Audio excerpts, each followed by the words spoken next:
Before we start, I want listeners to know that the information provided during the program is for educational purposes only. You should always consult with your healthcare provider if you have any questions regarding a medical condition or treatment. As a mom with firsthand experience, the opinions expressed in this episode are those of my own and do not reflect the views of Providence. Thanks so much for listening, everyone. Welcome, everybody, to an episode of Do Tell Mama. I'm your host, Julie Alexandria, and it is my pleasure to introduce my guest today, Care Messer. She's a doula. She is a postpartum doula, a birth doula, as well as a birth educator. Care, thank you so much for being here. Thank you for having me. Tell me about how you got started in all of this and how your life has really just become all about the birth. Yeah, it is all about the birth. It was accidental. I worked in asphalt, and I was an accountant supervisor for a little company. And I got pregnant, and we'd had 6 miscarriages. We had adopted a little girl that was 3 years before, so she was almost 11. And at the time we got pregnant. And when I got pregnant and it stuck, it kind of freaked me out because all of my babies had not come out alive. And somehow, when I was at my high-risk prenatal appointment, she told me that I was allergic to all the drugs that were going to go in the epidural. And I literally started to cry at that moment. I was like, how am I going to do this? I have no fear, I have no pain tolerance. I'm terrified of birth. Blah, that's a tiny hole, big baby. It's not going to work. And I started crying, and I cried for 2 solid weeks, every single day. I was terrified. And one of my nieces had done 2 hypnobirths and said, you just need to read this, and it's just deep relaxation. And I thought, I am not a relaxed person. I'm not a yogi. I eat meat. I have a big carbon footprint. This isn't going to work. I am not a California freak. But I didn't have a choice. And I started reading the hypnobirthing book, and within about 100 pages, something switched. And I realized that all of my forefathers had not had an epidural cart outside their tent or outside their cabin or their covered wagon or whatever it was. And I thought, I have to do this. I don't have a choice. So I need to get some tools. I took the hypnobirthing class privately because we wanted our daughter to be involved, and she's still not pregnant to this day because she probably watched so many vagina videos. But it was a good thing, good way of good birth control in a different way.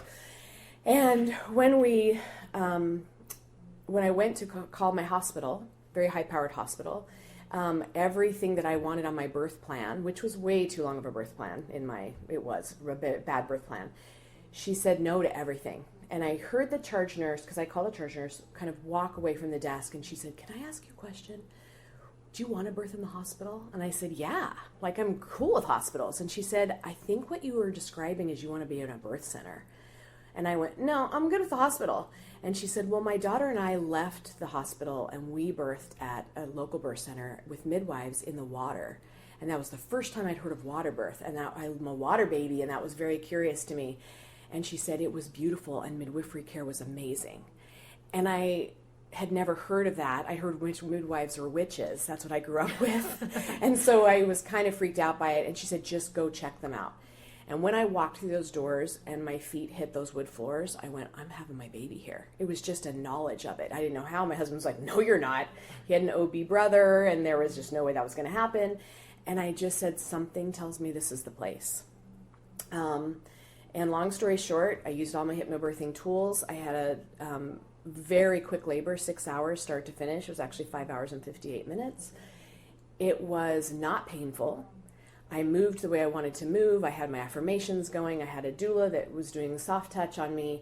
I got to labor in the tub.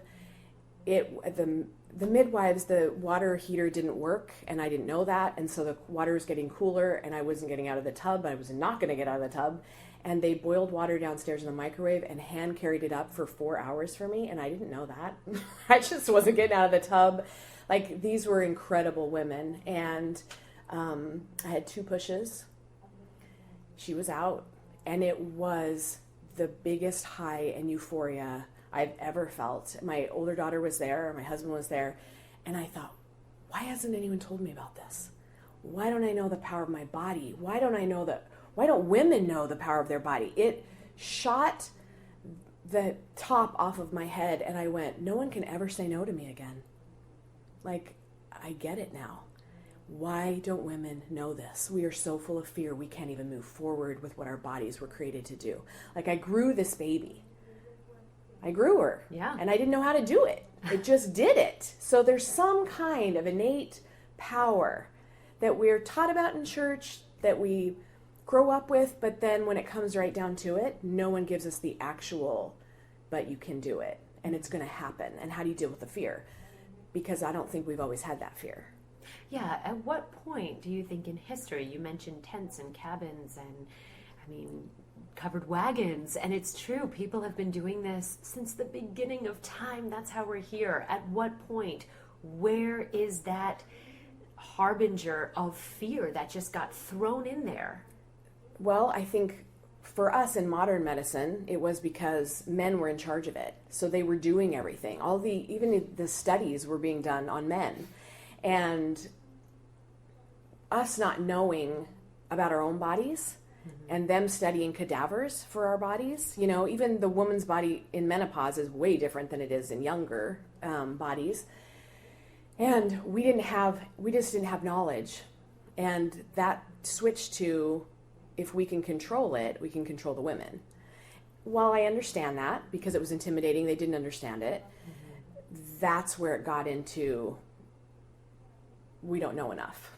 We're going to control them. So and the more fear that was bred in because our medicine now is to prevent things and take care of things and solve things. With birth, it's not like that. It's a process, just like you have a menstruation. You grow a lining every month and then it releases. You grow a baby, in 10 months it releases. Like, it's a process. It's not a fear-based medical problem to solve. But that's how we've been treating birth for a while. But, I came from a Mormon background, and we were birthing on the prairie and in the plains and in covered wagons. And we had skills. We had labor skills. We were eating and drinking. We were moving. All of those things have been lost when we moved from home and prairie into a business building to have a baby. Because that's where we're birthing now. Right. It's literally a business building, which is why when I train in classes, we're making friends with our birth environment. Because these people are coming to work every day. You're birthing in their work environment. How do you get them on your team, and how do you make it beautiful? And that can be done with doctors, midwives, whoever, but anyone that walks through that room, it's their business to be showing up that day. So a kind atmosphere is the way we're going to birth well there.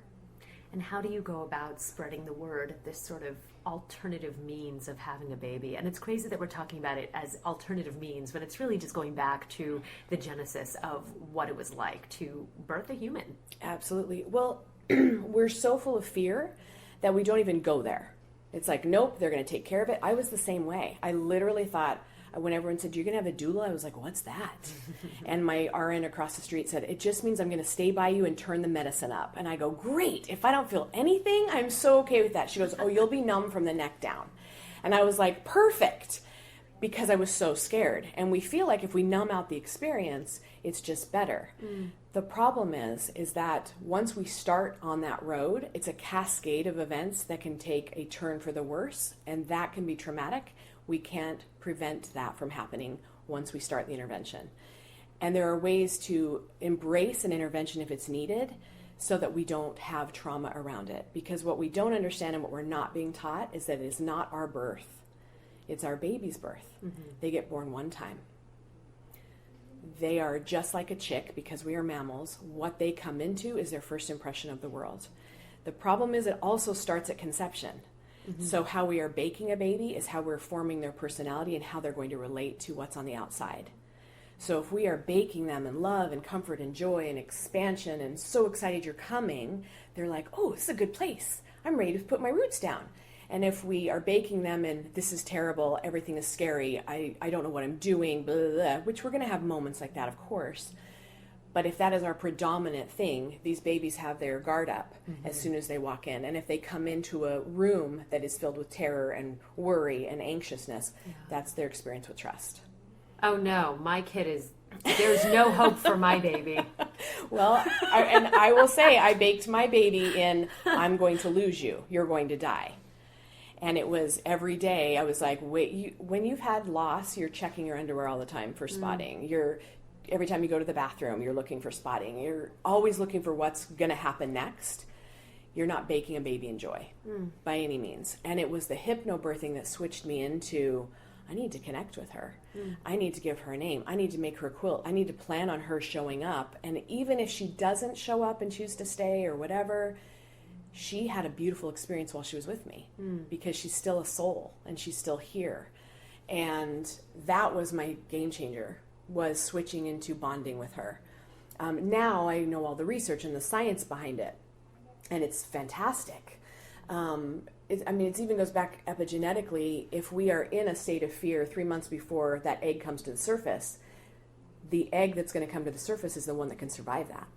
It's not the pleasant baby that is mellow and creative and ready, whatever, because that's the one that comes into everything's good, I'm eating well, I have a good support system, I'm blissful. That baby can survive because we're talking survival of the fittest just for our species. So even pre-doing it is where I want to reach moms. Like, how can we get you to start being out of fear and looking forward to it and welcoming this baby in? Because it's their birth experience. It is our labor, 100%, but it's their birth experience. And it can be beautiful and magical and special and a life-changing experience for you and them. Is there anything that can be done to retroact that traumatic you acknowledge experience? You talk about it. Yeah. You know, I remember apologizing to Finley, like, I am so sorry. The first 7 months of your life were scary. And I didn't mean for that. I was still working through my stuff. It's just acknowledging. Even if the birth doesn't go the ideal way you want, it was their experience. So instead of just covering it up, cry and talk about it and get some therapy around it. Because they need that just as much as you. And as weird as it sounds, we humans remember our birth. And when your baby gets some language around 2.5 to 3, if you're sitting next to them, you're playing Barbies or Legos or whatever you're doing, if you say, do you remember being in mama's belly? They'll start talking. And they will start regurgitating their experience with the birth or how I felt in your belly or what happened. I had one friend who, when she did that, he said, bonk the head. Bonk the head. And she goes, isn't that weird he would say that? I'm like, have you watched your birth video, girlfriend? Don't you remember the midwife sitting underneath you, tapping his head, waiting for him to come out? Stop it. For an hour. Get out. Because we were waiting for a public Florida release. And she went, what? And I said, that's his experience. And I had another friend who said her little boy said the teacher was yelling at you. And I didn't like that. And what it was is she was at 10 centimeters and the nurse was saying, don't push, the doctor's not here. But in his mind, it was the teacher yelling, right? And one of my teachers who had triplets, so 3 babies, all in different positions, all had different experiences. I kept trying to talk to my sister, but so-and-so's sister was in the way. And you go, what? And then when they talk about their birth experience, the first one that came out was rushed to the NICU with Dad, and that's who she remembered. I was with Dad. Where were you? Like, this hadn't been openly discussed yet, but that sure opened the conversation doors. So understanding that what we are doing with our pregnancies and our pre-pregnancy and our birth matters to these new humans who are coming onto the planet. It's just not talked about, but we have science behind it. If you go to APA's site, Birth Psychology, and start reading, it will blow your mind. And it will really give you a very deep connection with your responsibility in the whole situation, which is why I love that we're moving towards midwifery care and we're moving towards low intervention birth, because that's creating what we've always known we can do. And it's supporting it. And the language is super important with our care providers with all of that. Yeah, let's talk about taking the control back of your own birth and going into the situation knowing with the birth plan, or if you don't want to call it a birth plan, a birth preference, exactly, because sometimes things don't always go to plan, and I am a perfect example of that. But to go in and take control back, what does that mean exactly, and how do you do it? So I don't know if I would use the word control. I think it would be more initiative to create a supportive environment. I don't teach birth plans that are 12 pages that outline everything that's in a vaccine and whatever, and all the things you don't want, and I want to labor upright, and I want to do, like, that doesn't matter. We are a grown woman. If we want to eat a breakfast burrito during labor, we can eat a breakfast burrito during labor. There's no food police. If we want to stand up, if we want to push in a different, we are human beings that are grown adults that can make that call for our bodies. What our birth preference sheets are for our babies, because they need an advocate. They can't use their voice yet. So they're very short, very sweet. I do or do not want any nipples or pacifiers in the first 20 hours I'm at the hospital. I do or do not want these shots for my baby. I do want skin-to-skin time for an hour or two instead of the golden hour, stretching it to 2 hours. Those are the things that are on a birth preference sheet. It's how you want your baby treated, and how you want to use that facilitation for bonding. The first 48 hours are so key in creating that good bonding experience with your baby. Your partner holding that baby afterwards, skin to skin, will actually change his brain chemistry. It's so important that we facilitate that kind of experience, because these are humans that are coming into a life experience. Yeah. So that's what a birth preference sheet is for. What if you can't, sorry to stop you there, but Yeah. what if you can't have that 48 hours, that golden hour, and also with your partner to have the skin contact, and your baby is rushed off to the NICU immediately? Then dad goes with the baby. What if they don't let him? It's rare that they don't let them. If it was a surgery, that's different, but you can go into the NICU and you can request that. It's your baby. And my dads stay vigil. They're there all the time. My daughter also went to the NICU. She was there 8 days, and we didn't leave her. We were there 24 hours, even though they said 1 hour you have to be gone and blah, blah, blah. And we're like, nope. We did 12-hour shifts, and we had the support at home to be able to do that. It is rare. And if that is the case, then it's talking to your baby and saying, I'm so sorry I left you. Yeah. I was separated, but we're back now. And acknowledge it to them, right? We're getting training now in NICUs that they acknowledge the baby and ask permission even before we give them a test or a poke. Because for years, the only touch that those babies got was negative. Everything was painful, right? And the beeping and the loud sounds, and that's not what they were bonding with. They wanted to be bonding with us because they'd been in this nice warm womb, fed on demand and all the yumminess. And then it was a cold, clear box and loud and cold and all the things. That shaped their experience. I mean, my oldest daughter was in a NICU for 7 weeks, and it's still very difficult for her to be cuddly and touched because she never got that at birth. And we're still working on that, and we talk about it all the time. I'm like, give me a hug. And she's like, okay. And she'll now offer hugs. But it's still foreign to her. And I always have my families go back to their own birth experience, because that can explain a lot of their patterns in life, where it started. That's so interesting. And it comes up in birth. I've had moms where all of a sudden at 7 months, they're worried about death and destruction and blah, blah, blah, blah. And if they go back to their own birth, at 7 months, this happened to my mom. Because we take on our mother's experiences as our own. Because we don't have feelings yet, right? Outside of, we're not autonomous yet. So that affects who we are. And once we understand that, and I had the same thing. Once I understood where my fear was coming from, I was like, oh, that's not mine. And it could shift out. I could shift out of it and go, oh, mine is this. And it was much easier to see a big picture that way. Anna Verwal's work really, she was one of my greatest mentors in seeing where the patterns were. And it's helped me be an educator like no other, because we're creating a birth experience for a baby and a life experience for their patterns. So acknowledging this wasn't ideal, it's not what happened that I wanted to happen. That's just giving them voice on their experience. That's the most important thing. And when my dads are sitting next to those babies, they're talking to them, they're touching them, they're not leaving them alone. They are their voice, and they know their dad's voice, right? And if it's not, for whatever reason, dad can't be there, and it's grandma's voice. It's somebody that's intricately connected to them to be able to say what needs to be said and give them a voice. And, hey, we're going to give you a shot right now. It's going to hurt in your thigh. I love you. I'm going to rub it right out. Everything's going to be okay. Babies are conscious human beings. They have a soul. They understand that. We need to recognize that, not only in that post period when they come out, but before that and during their whole birth experience. Right? I mean, I feel like I'm already going to sign my kid up for therapy right now. We should all do that for our firstborn anyway. Exactly. I was going to say, I'm like hearing you talk about all these things. I'm like, well, I mean, he was shipped off to the NICU like immediately. My husband was not allowed to go with him. And there he was. And we were only allowed to be there for, about 8 hours a day, and then had to leave. And poor little boy was there for 7 days, and they didn't know why He was born, he had an infection. They didn't know on Where the it scale of was. severity, if it was pneumonia or spinal meningitis. And before he was let go, he had had 2 spinal taps and an x-ray as a 7-day-old. Right. 7 days old. And to have all those things. And so, yeah, it's just... And what's the hard part is that it's a matter of requesting and not taking no for an answer.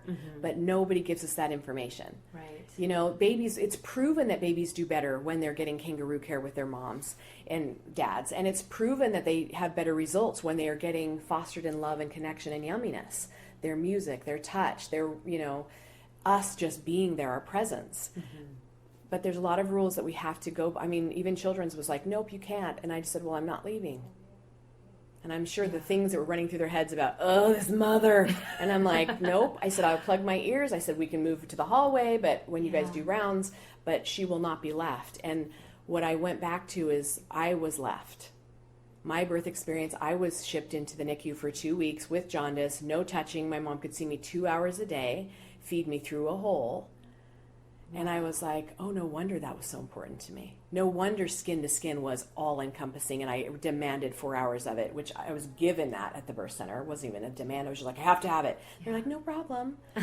And that's what saved her life, was that immediate connection. And we have documented studies of that too. Babies that are pronounced dead and come back to life from being skin to skin with their moms. Wow. The connection is way deeper than we're giving it credit for. So in knowing what kind of hospital, what their NICU is, just so that you don't go in not knowing, will give you that backup plan that you need in case that were the case. It's not always the case, but we should always know what our providers have for us and how we can make sure that that's going to work for our family. Well, in going with that topic, how much research, how much in-depth reading and research and questions and answers should new mothers, and I'm just talking about first-time moms because it's such a foreign experience, but how much research should be done the minute you find out that you're pregnant? Because this is something that I'm so fascinated by, because some people could say, well, ignorance is bliss. And that's what I thought. That it's not. Well, that's what I went with. It just fills you full of fear. Well, and I wonder, is that a straight tunnel towards fear? Or do you encourage new moms the minute they find out that they are pregnant to do the research and to really, but is there also kind of a, tip the scale? There's a catch-22 on that too. That there's too much, you could get the fear that way by doing too much, Googling. Absolutely. And yeah, Google, oh my gosh, that's a death to a pregnancy. Like it just is. Because all you're going to find is the negative stuff unless you know to look for the positive stuff. So there is one leading book, I don't know if I can say it on air, but it will fill you full of more fear than probably any other book on the market. And it's the #1 seller because it's the most push behind it. And it does scare you because it shows you every medical model thing that could go wrong, but even for a healthy woman and her baby. So you're constantly thinking about the dun, dun, dun, what's next? Yeah. Instead of, hi, baby, how are you? I'm so excited today. I feel sick, but that means you're still here. And I'm so grateful for that, right? And coming from loss, every day of morning sickness was a good day, right? It's funny you mentioned the book, and I think I know which one you're talking about. You do. I received it as a gift, and I opened it up, and this was the only piece of, let me delve into this that I had done. And I remember reading the first chapter, and it said, well, you may be feeling X, Y, and Z, and those X, Y, and Z things were negative, and I thought, and I slammed the book and I said, nope, not me, I'm having a great pregnancy, I feel wonderful, and I put it away and I did not open it again. Thank goodness. We use that book to start bonfires as doulas. Oh no. So we're like, you want to donate that book? That's a great fire starter. Because any book that starts to fill you with fear is the wrong book for you to read. You're growing a human. This story hasn't even been written yet. Why would we all of a sudden do all the catastrophic things that could happen to something that's growing beautifully at this moment? And staying moment by moment is so key in a pregnancy. Like, I feel gross right now, but I'm so grateful. Because it's not always bells and whistles. And if you have HG and you're throwing up all the time and you're just barely holding on to the pregnancy, your mind is key to stay focused on something positive because it's miserable. But that's a very low majority. 98% of us are healthy and we birth well. And we can have really good pregnancies, but we have to get our mind and our body in tune with that. So I sway moms to only read positive birth stories. Reading Ina May Gaskin's Guide to Childbirth, which shows you how we've been birthing for years and why she, on this organic farm, even if you don't want natural birth, look what our beautiful bodies can do. Right? She has like a 3% transfer rate and a 1% cesarean rate. And I hope I have those exact right. They could be flip-flopped. Because they feed very well and they nurture these moms very well. And everything is, this is how it goes, which is why we've survived for how many billions of years, right? Because it has gone well. When we increase our rates of all the interventions, we're losing more moms and babies. The World Health Organization just came out. We are 55th in the world for maternal mortality rate. We lose more moms. We have more, and we spend more money on health care for women. And that's egregious in a first world country.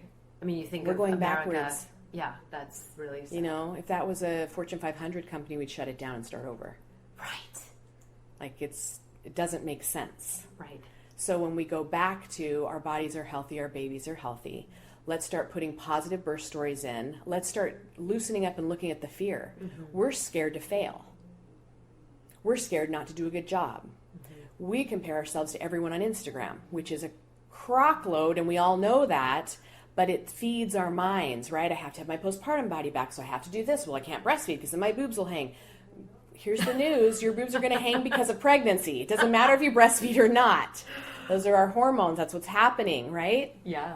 And we have so much fear around failure and what everyone else is going to think that we can't enjoy what is.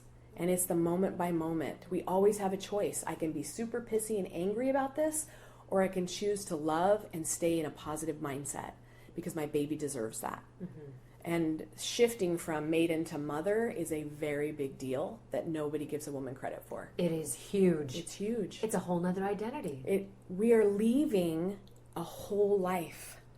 Whether that be a 17-year life or a 36-year life, we are stepping into unknown territory that is hard. And to not recognize that, as we have in other cultures and what we used to do, right? We came to America and we had to start from scratch. We didn't have time to bring all those traditions because we were building a country. And not always well, but we were, foraging and doing a thing, and we were leaving our families at home. And when we were having a village kind of pregnancy, it just wasn't there because we were also bringing our babies to the factories to work. It's a totally different mindset of how we have established this country in maternity care and maternity love and what a baby has always needed. And raising children, because Absolutely. that line, that tagline, it takes a village, I never really understood what that meant. But of course it takes a village because it takes a grandmother to take the baby. It takes an auntie to, I'll take the baby for a moment, get some rest. Here's some food. Yes, here's some food. It takes the rest of the village to cook for you. I mean, it is such a group effort, but yet here we are today in present day America, and we're basically told, get in, get out of the hospital, and you're on your own, and if you don't have the support system, you got to go back to work in 2 weeks. Well, and you can do it because you're a modern woman. Right. You're You can handle feminist. it. You have to do it. Right. You're Because just as strong as a man. There's no choice. Exactly. You wanted the equal rights and the equal pay and the equal whatever, even though we don't have all that. We're supposed to manage everything. Yeah. And it's counterintuitive, and it's what's causing a lot of postpartum depression, which causes us not to bond with our babies, which is causing their early future to be messed up. Because the bottom line is, if mom is okay, the family's okay. And that, the first 40 days has been done in countries all over the world. Every continent has had the first 40 days where mom is resting. Think about it. You're growing a baby for 10 months. Let her body recover for 2 months. Yeah. Lay down, hold your baby, feed your baby, learn what your baby is. You guys are doing this together. You're both learning stuff. The reason we have low breastfeeding rates is because we don't feel supported in that first couple months. Sometimes it's super slick and easy. Not very often. It's challenging, and you're learning and you're figuring it out. And you also have a lifestyle of, I have to go back to work in 6 weeks. How is that going to, we have guilt, and we have mom stuff that comes up, and the way our parents did it was the way it should be done. And we have science now that proves maybe that wasn't always the best case. My mom said, you cried all the time. I said, Mom, what was my feeding schedule? Dr. Spock's. every 4 hours. You bet I cried all the time. I was starving. I think that's why I have a problem with food now. I don't let an Oreo pass me, because what if I don't have it? I said, you raised me in a lack, because that was in the book. Wow. It wasn't science-backed, right? And we're feeding rice cereal too early, and our bodies aren't ready for that. But it'll make them sleep through the night, and that's more important. Actually, it's not, because now they're colicky and they're gassy and all the things, right? Yeah, there's a lot of old school stuff that it's now proven by science, but then we have to fight with our families about it, and we don't want to do that, which leads to more guilt because our insides say we should be doing this, but how do we have that conversation? Because we don't know how to have conversations about connection. That is so true. And I read something that I thought, at the time when I read it, I was newly postpartum, and it said, and here I was like up at all hours scrolling through Instagram with a, tired baby who had just fed in my arms. And before I put him back down, I was like, I'll just hold him a little longer. And I read something that said having a baby, birthing a baby, is like being in a car accident, and then you're hospitalized, and then they send you right home, and you have to recover from said car accident and take care of the passenger in the car accident. Absolutely. And what if you'd had a surgical birth? Yeah. Then you're recovering from that as well. I had a mom call me who was vacuuming around her in-laws after a cesarean because she was supposed to host them, because that's how it always had been when they came to visit. And I said, you're vacuuming? I like the anger. Oh my gosh. I'll come over there. That is not okay. Yeah. They just want to hold the baby. They aren't doing anything. I'm cooking, I'm cleaning. It was horrible for her whole postpartum and bonding and her physical recovery. Like, when is that okay? When are we going to start putting women first and take care of them? We just don't know how to do it. And when going back to reading positive birth stories and watching how these villages take care of each other is where we need to start. Mm-hmm. Luckily, we're in San Diego, and the birthing community here is phenomenal.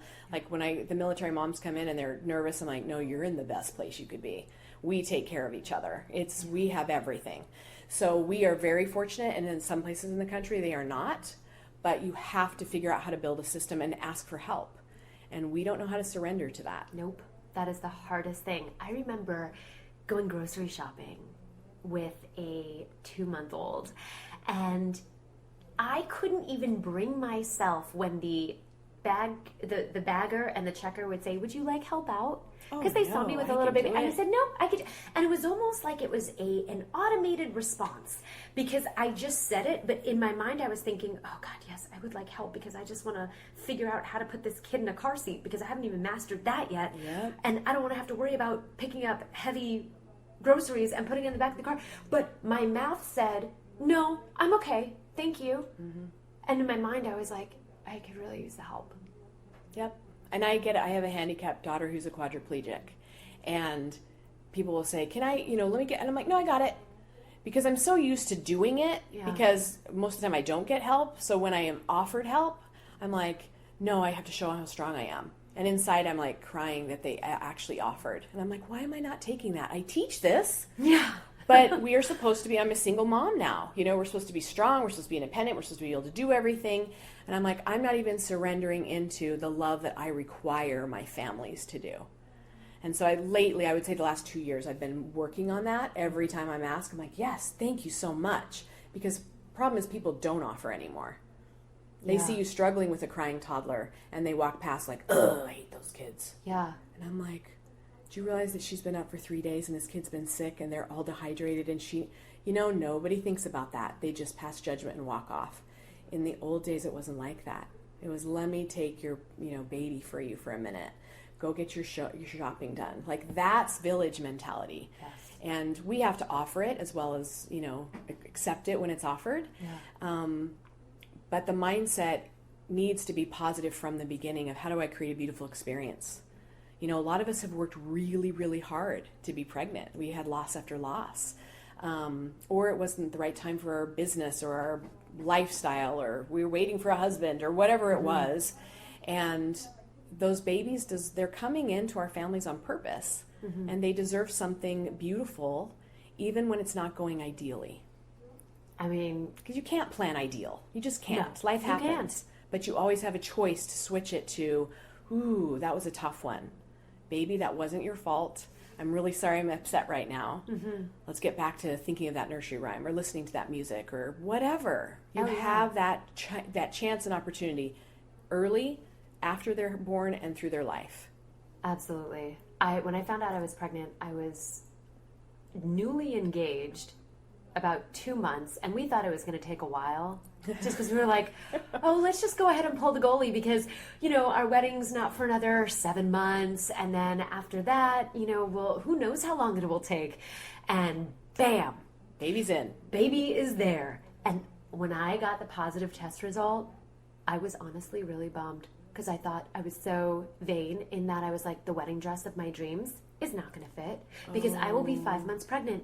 Right. Come the wedding that we had already planned and put a down payment for. Right. So I could no longer be this fabulous, On you your know, day. dream bride on my fabulous day that I'd always wanted to be in the skin tight, you know, size 2 bridal. Right. Which is like a 00 normal. Yes. Yeah, that wasn't happening. So true. That wasn't happening. I mean, ironically, I had gotten the dress and it came in a size 4 bridal, and I thought, this is too big. I'm going to be in such great shape. I'm going to lose some weight. I'm going to be like so movie star thin. Yep. And I sent it back, and I got a size 2 back.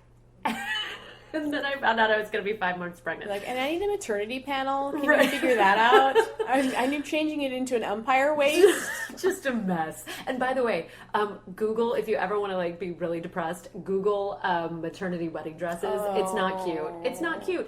And then the attitude that I got from bridal salons when I said, do you carry any maternity dresses? And they would be like, no, we don't have anything like that. We don't do that for you. We don't do that. We don't serve your kind. Yeah, exactly. And I'm like, listen, I'm not 16 and pregnant here, people. I waited a long time for this, Right. and I'm engaged, so do not pass judgment on me. Right. Oh, man. And you know, the other thing they say, and to your point, to find out who your real friends are, have a baby. Absolutely. You'll find out. Because, like you mentioned, something as small as bringing a meal, taking the baby to give you a moment to rest and recover and to have that time is so priceless. And there should also be, I just want to say for your friend that was vacuuming with the in-laws, I mean, there should also be a statute of limitations as far as when in-laws can come to the house. Absolutely. This is something they also don't tell you about and they don't write about, but if I could go back and do it all over again, I would not have had my parents come into my husband and I's home for at least a month. Yeah, at least. We think that we want all this help. And here's a good plug for the postpartum doula. The postpartum doula can be that help. She has no preconceived notions about you. She has no filters that when you give a smirk, oh, here she goes again, right? We just think, what's up? Can I help you with that? Yeah. You look distressed, right? It's such a different experience, which is why a doula is so good in birth, because you give this look, and we're like, you look uncomfortable, instead of, oh, here goes Julie again. You know, there is something for supporting a woman with just love and how can I make this a beautiful experience for her? How can I help her survive this? How can I make it a little better today? And that when you find out your true friends, it's until you have a baby, you don't really know the gravity of it. No. And then you've got your own baby and you're trying to help a friend and you don't know how to do it, but you know it needs to be done. Yeah. And the social media backfires on us with that. Big time. It just backfires because everybody posts their perfect picture and what they look like. And those are the Instagrammies that have always looked that fake. And so they have to keep that up, that perception up. I really like the ones who actually become vulnerable and say, guess what? My whole life is different now. Postpartum is hard. This is hard. I have mesh panties on. My boobs are dripping. I'm not going to be in the right pants that I thought I would be in my Lululemons by next week. And those are the ones that get that dose of real life that you should follow. Everyone else needs to be unfollowed, and it's okay to unfollow on Instagram. Yeah. Because if you're comparing yourself to all of these people that have a fake life, because I guarantee they are going through, which is another thing, don't judge them. They look perfect, but behind those eyes, everything is crap too. 100%. And I found myself following the hashtag postpartum during my postpartum journey because it helped so much. So I'm not alone. I'm not alone. It's not just me. I'm not the only one whose boobs hurt and who really hates this whole breastfeeding thing, but I'm trying to do it because it's what I know that he needs. But Oh my gosh, it helped me through a lot, because just the feeling of not being alone. And I know that there's a new app that just got started that Mark Cuban is a big investor in, that's all about postpartum, and it's sort of a bell for help that you can press, and you can get a doula to come to your home and help you out with things if you're having, awful thoughts, or if you're really suffering through physically and mentally and emotionally. But not enough is being done, and we're not talking about postpartum, and we'll hit on that on another episode, but I know that that's something that you also specialize in. But the social media, I think it is so important to realize that it is a highlight reel of someone's life. It's not real life. And when I see Meghan Markle, the Duchess, or or Kate Middleton, the princess, coming out, holding the baby on the steps of the because it's British, expected, right? Exactly. It is expected, and but it is so hard. And I have a photo that I've wanted to post, but I also I'm holding off on it. But I was on vacation with my husband and my baby, and I had to pump, and our room wasn't ready, so I had to go into the bathroom where the only plug for my electrical pump was by the sink. Yeah. And so here was there was a convention going on at the time, so all these women were coming in and out, and I was just there, pumping. And I was also in a bathing suit because we were out at the pool. And there I was in my bikini bottoms, and I was just pumping. And I thought, I want to share this, because this I'm could so maybe glad help you took a picture. I took a picture, and because it just made me laugh, because as a career woman who was traipsing around the streets of New York for so many years and hosting the New Year's Eve ball drop in Times Square. In your heels. In my heels, looking absolutely fabulous. And here we are. Right? Here's real life. Yes.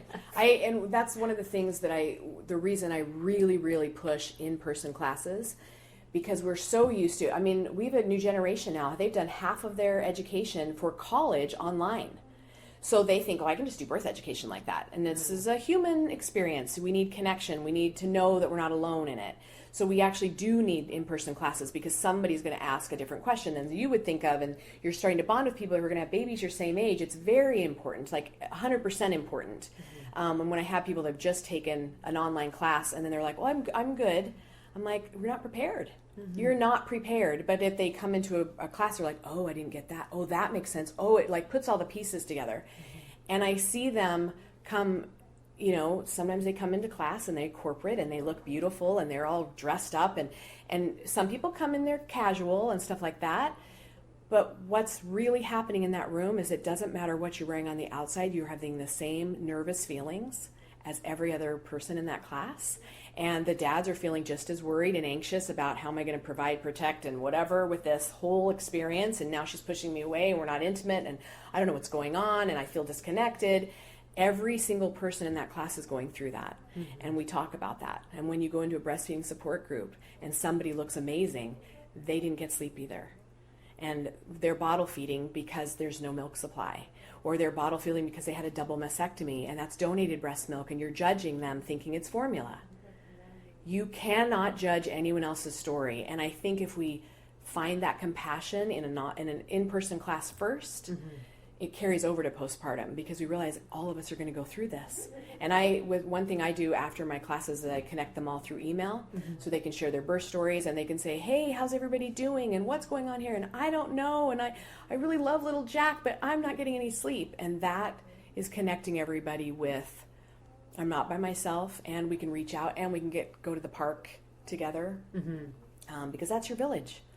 Tell me about the Birth Education Center and the work that you do there, because that's how I was introduced to you. Is I took your hypnobirthing class, and it was wonderful. And I ended up passing along those affirmation cards to a friend of mine. Oh, good. So thank you for that. And she has passed them along since then. So they've sort of... Yeah, they need to go. Yeah, the gift that keeps on giving. So tell me about the work and how you got involved, and also how people can find out about it as well. Well, I started... After Finley we knew she was going to live and she was about 7 months old, I was like, I have to be a doula. I have to tell everybody this. I have to teach hypnobirthing. I have to tell everybody about this. Women need to know what's happening in their bodies and that they can do this. And one weekend I trained to be a doula, and I processed a lot of stuff about my birth and things that didn't go well and how I did the good things that did go and all of that kind of stuff, and got a lot of validation into how to support women. Then the next weekend I trained in hypnobirthing, and then 2 weeks later I started teaching. And my thought was, why don't we have an education center where everybody can learn what they want to learn, but that it, whether it be natural or unmedicated or whatever, but that it comes back to it's the baby's experience and how do we have a beautiful birth with our baby? Because obviously I didn't have a beautiful birth with my own mom. And so I think this was way deeper than I acknowledged it then. And I opened up the center 8 years ago, almost 9 years ago. And we do everything, comfort measures for labor, and we train doulas now, and we do birth education classes. Hypnobirthing is the one we have. We've had birthing from within, and we've had Bradley there before. Breastfeeding and newborn care, because that's not innate. Breastfeeding is a learned experience and a learned behavior, and you need to watch it. And coming to a breastfeeding support group even before you have a baby connects you with women and real life experiences, and you're going to hear where they came from with their struggle and now where they are, which gives you inspiration. Then you meet a lactation consultant. Now you have face-to-face, you know where to park, so that when you are tired and have a baby in a car seat and a diaper bag and you're leaving the house, you remember, it's horrible. Oh, yeah. It's hard the first time and you're scared to drive with a newborn in your car and did I do the car seat right? You at least know your destination and you know you're going to have a welcome face to get you through. Or they can come to your house, but... so that's where it started. And the classes have shifted into connecting humans and acknowledging that we have weaknesses and we all have the same fears and that we're exactly the same. And I think that's where our doula training is different. We connect each other on our own work that we have to do so that we don't bring that into the birth room, and expand our hearts and trust with women, because that is one piece we're really missing in America, is we don't trust each other. And it might not just be America, but we have mean girl syndrome here. Yeah. And we're nervous about what everyone's going to think and say about us, and so we don't know how to bond with each other. And in motherhood, parenthood, we need to bond. And we need to have that support. So we've got to do that early on. And I think if the doulas can mirror that and actually work that way, which we do together, it's a phenomenal system, then we can show our moms how to do it. So we all have to do our own work, and we all have to have the hard conversations that we have. Well, if I say that, it's going to upset my mom. But you're a mom now. Like, don't you think she had those same conversations, or did she not? And grandma's been ruling with an iron thumb the whole time, and everybody resents her. You know, like having conversations and up-leveling our skills of communication is what we're supposed to do. Yeah. And it makes us all have a more peaceful experience with our babies. So there's a lot of, I could talk about that. How can consent and boundaries and all the things. Oh gosh, we should have a whole episode on consent and boundaries, because that is something that I'm still navigating, even though Kingston is going to be 1 years old. Oh my God, it's going to be 1 year old. Which is crazy, next month. But it is something that has been slower to come, whereas the empathy, I think, was the fastest to come for me. What you were just mentioning about not judging someone and saying, whatever works for that person. I have found that I was a bit of a judgy person before. We all are. and I still catch myself and go, wait a minute, I don't know her story. I don't know his story. Right. And my favorite quote, and something that I am reminded of on a daily basis, is that you never know someone else's struggle. You may see something and see them from the outside. You have no idea what they're battling, and you have no idea what battles someone is just railing against every single day. And so give them a pass. And especially when it comes to moms. I don't judge anyone. No, I'm always looking for how can I help? Yeah. If there's somebody breastfeeding at the mall and she's trying to cover up and whatever, go stand in front of her. Yeah. And say, do you want a little privacy shield? I understand this is kind of awkward. Good for you for doing this. And I've taken water and said, here's some water. I know it's hot. Oh, why? I'm like, because I get it. Yeah. Right? And I couldn't breastfeed Finley. I was told by the medical doctors to dry up because she was going to die. And they said there's nothing worse than having a full milk supply and a baby that you can't nurse. Oh. And so I dried up. And the midwife said, we can get that back. And I was like, no, they told me to do this. And so the midwife didn't push, which I'm grateful for. But then I'm like, but I didn't know you could have, like, why didn't you? But I was in the medical mindset of, well, then they know best. And then she lived.